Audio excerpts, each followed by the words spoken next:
Hello ट्वेल्थीज, कैसे हो? I hope आप सब बढ़िया होगे।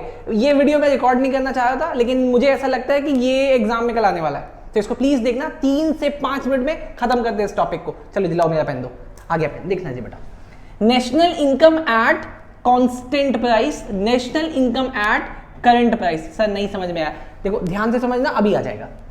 Money value of all final goods and services produced by normal resident of a country in a year measured at the price of the constant year। बात खत्म। Sir बस इतना ऐसा याद करना है। जब हम किसी कंट्री की नेशनल इनकम को कांस्टेंट प्राइस पे कैलकुलेट करें तो उसको national income at constant price होता है। याद हो क्या? देखो इसमें कुछ करना है। जब हम किसी कंट्री के नेशनल इनकम को कांस्टेंट प्राइस के बेसिस पे कैलकुलेट करें तो उसको कहते हैं national income at constant price.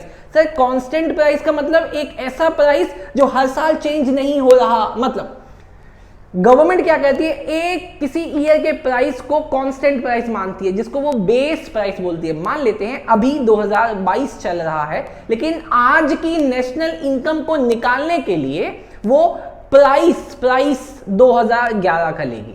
Done? बात समझ में आई? ठीक सर मतलब 2022 में कितना वीट प्रोड्यूस हुआ, 2021 में कितना प्रोड्यूस हुआ, 2020 में, 18 में, 16 में, सबको हम 2011 के प्राइस से कैलकुलेट करेंगे तो उसको बोला जाएगा national income at constant price. लेकिन अगर इसी को उसी साल के प्राइस से कैलकुलेट कर दे तो उसको कहा जाएगा national income at current price. Definition same यहां पे लिख देंगे, at current price. Done sir. Sir अब आप सोचो, नेशनल इनकम का प्रोग्रेस किससे देखा जाएगा? करंट ईयर के प्राइस से या नॉमिनल कह रहा हूं, या फिर बेस ईयर के प्राइस से? ऑब्वियसली सी बात है सर, ये होगा रियल नेशनल इनकम, ये होगा नॉमिनल नेशनल इनकम। सर ये true picture of economic growth दिखाता है, ये true picture of economic growth नहीं दिखाता है। समझाने के लिए एक छोटा सा यहाँ पे इलिस्ट्रेशन देखो, अब भी 2 सेकंड में समझ में आ जाएगा। देखो सर, वीट करंट ईयर में हमने उसकी 1000 क्वांटिटी बेची, ये किलोग्राम है, 1000 किलोग्राम बेचा।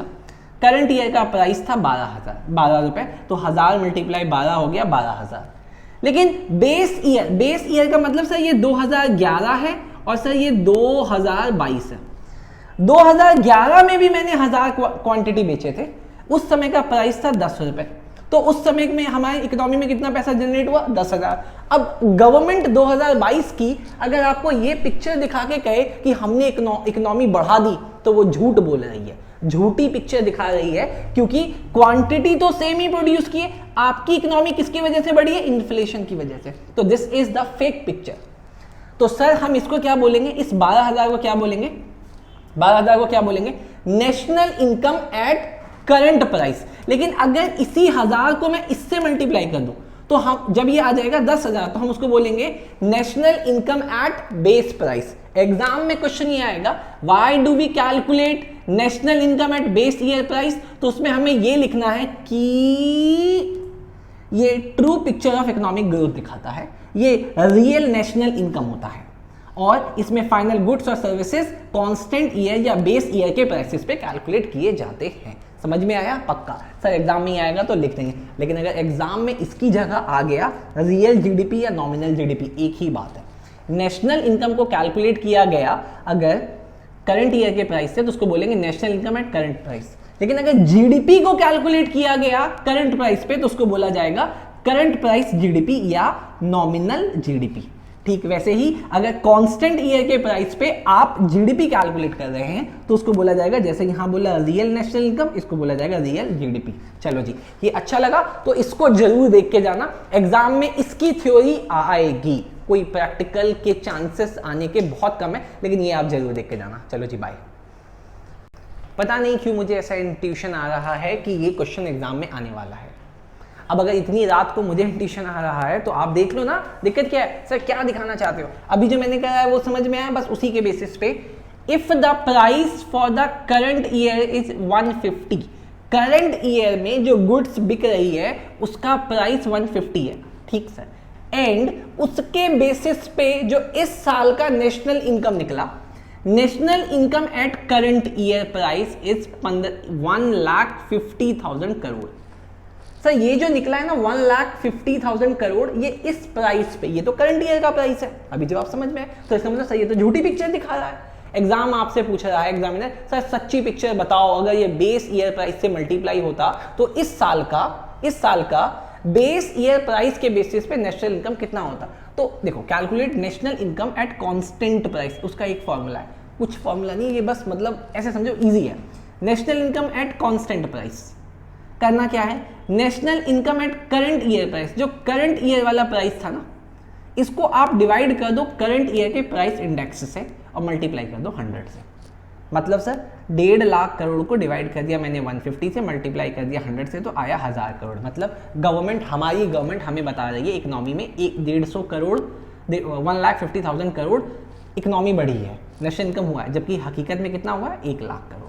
Done sir. लेकिन अगर यही आपसे एग्जाम में नेशनल इनकम की जगह जीडीपी पूछता कि GDP at current year price इतना है, तो आप जीडीपी एट कांस्टेंट प्राइस करो, तो सर सिर्फ ये यहाँ पे जहाँ नेशनल इनकम लिखा है ना, इसकी जगह क्या लिख दोगे, जीडीपी।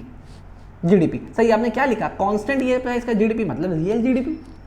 सर करंट ईयर का नेशनल इनकम मतलब करंट ईयर का जीडीपी मतलब नॉमिनल जीडीपी। फॉर्मूला क्या बना, real GDP equals to nominal GDP upon, जैसे यहाँ पे करंट ईयर का प्राइस था उसको कहते हैं प्राइस इंडेक्स। डन सर, हो जाएगा। Done sir. लेकिन सर अब ऐसे सोचो कि अगर एग्जाम में वो आपसे ये दे के ये पूछे तो देखो ना बेटा, यही फॉर्मूले में ये इधर चला जाएगा, ये प्राइस इधर चली गई और 100 डिवाइड करने आ गया, समझ रहे हो। तो national income at current year price का मतलब ये इससे मल्टीप्लाई करने और ये इसके डिवाइड करने, मतलब 100 डिवाइड करेगा, ये मल्टीप्लाई करेगा, ठीक। लेकिन बेटा क्या होगा अगर प्राइस इंडेक्स इधर आ जाए और ये इसके नीचे चला जाए, यही होता है ना क्रॉस मल्टीप्लिकेशन में, ये इधर आ जाता है और ये नीचे चला गया। सर अगर ऐसा हो, मतलब रियल जीडीपी इसके नीचे आ जाए और ये इधर आ जाए, तो बेटा इस प्राइस इंडेक्स को बोला जाता है जीडीपी डिफ्लेटर। डन हो गया। अब वो ऐसे ये वाला क्वेश्चन बना के फिगर इधर उधर भी करे या जीडीपी डिफ्लेटर भी पूछे, तो आप पहले ये निकालोगे, फिर इसी को इससे डिवाइड करके जीडीपी डिफ्लेटर निकाल दोगे, बस बेटा पक्का। चलो जी, अभी फाइनल तैयारी हो गई। अब मुझे ऐसा लगता है कि मैंने कंप्लीट एग्जाम का करा दिया, ठीक। अब इसके अलावा और कुछ नहीं, बस इतना लास्ट था। बेस्ट ऑफ लक बेटा, फुल मार्क्स आएंगे। मिलते हैं बेटा।